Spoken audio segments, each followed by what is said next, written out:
Hello friends, कैसे हैं आप सब। तो फ्रेंड्स, आज मैं आपको पढ़ाने जा रही हूँ हिंदी।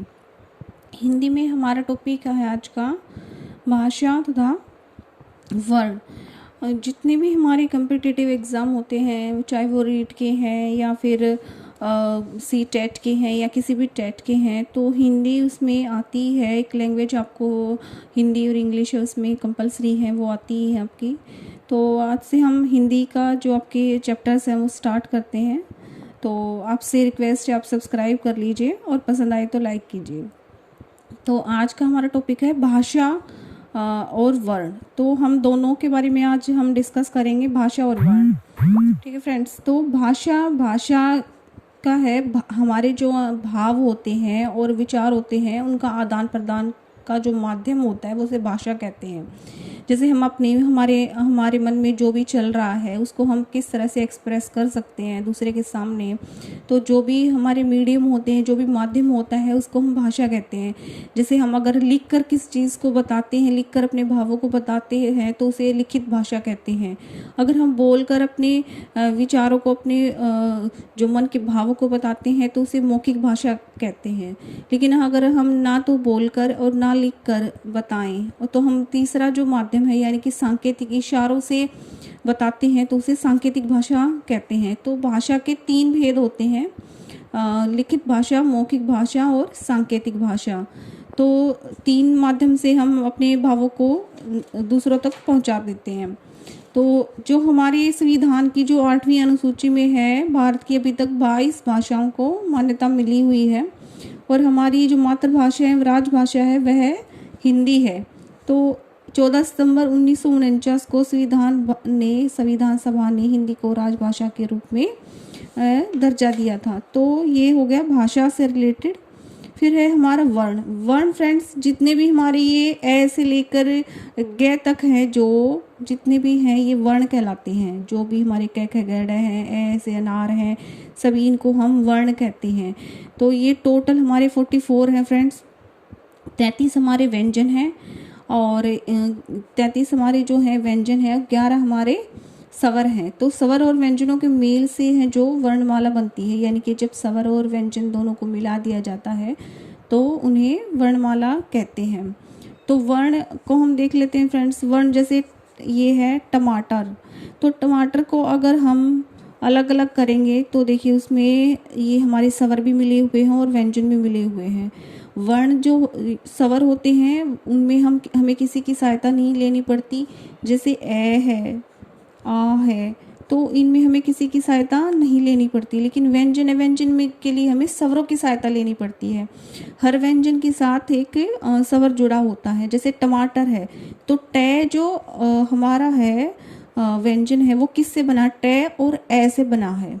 इस तरह से मैं है, अगर हम लिखते समय एक ही स्वर उसके साथ यूज़ होगा, 2 स्वर एक साथ यूज़ नहीं होंगे। जैसे मैं है तो मैं के साथ यहाँ पे दिया हुआ है, तो मैं आ, टे ए, मैं आ। ठीक है फ्रेंड्स। फिर टे है, टे देखिए टे और ए, और रे है जो रे किससे बना, रे और ए, इसके नीचे ये हलंत आएगा और ए। अगर इसके नीचे हलंत नहीं है तो इसका मतलब ये है ये पहले से ही आधा है। ठीक है फ्रेंड्स, तो ये आधा होता है। लेकिन आप देख रहे हैं कि जो भी हमारा स्वर है उसके साथ ए जुड़ा हुआ होता है, यानी कि जब कोई ये नहीं पता है कि इसके साथ कौन सा स्वर है तो उसके साथ ए ऑटोमेटिकली ही होता है उसके साथ। जैसे टे हम कोई भी लिखते हैं तो टे इट मीन्स कि टे के नीचे हलंत और इसके अंदर जुड़ा हुआ है ए। तो इस तरह से व्यंजन बनते हैं। स्वरों के साथ कोई स्वर के लिए हमें किसी की सहायता ज़रूरत नहीं पड़ती। तो जितने भी हमारे 11 स्वर हैं, ऐसे जो अनार है, ए, आ, ई ओ रे, ए, आई, ओ अंग ए नहीं आते हैं इसमें, ये ओ तक होते हैं।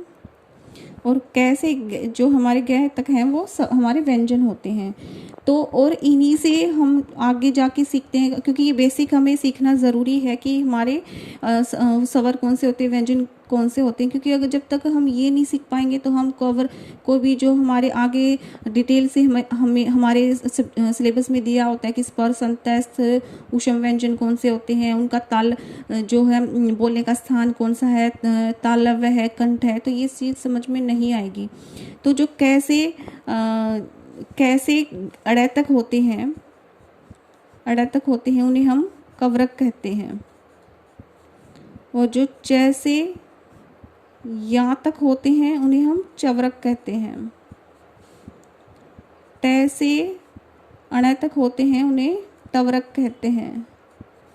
और त से न तक जो होते हैं उन्हें तवरक कहते हैं। और प से जो मैं तक होते हैं उन्हें पवरक कहते हैं।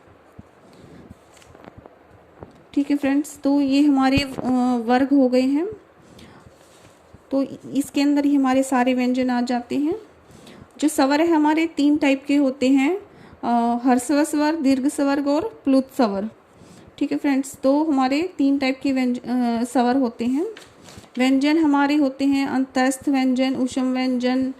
ठीक है फ्रेंड्स, तो हमारे जो व्यंजन है उनको हम डिटेल से पढ़ेंगे, क्योंकि इनका जो हमारे जो जितने भी हमारे बोलने के जो स्थान हैं उनसे रिलेट करते हैं। तो अंग है जो इसमें जो बच गया है, अंग को हम अनुस्वार कहते हैं और अह को अनुनासिक कहते हैं। जो है अनुनासिक होता है।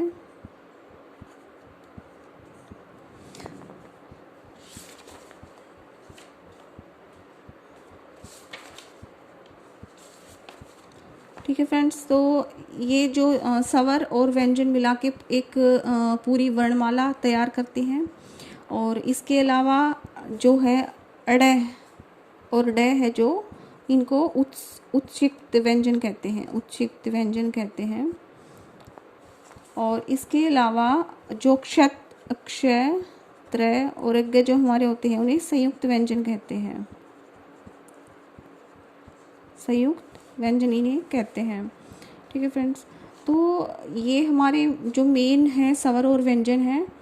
तो आपको आई होप कि ये वीडियो पसंद आया होगा। अगर आपकी क्वेरी है इनसे रिलेटेड, वर्ण और भाषा से रिलेटेड, या और कोई क्वेरी है तो आप प्लीज़ कमेंट्स कीजिए, मैसेज कीजिए और चैनल को सब्सक्राइब कीजिए।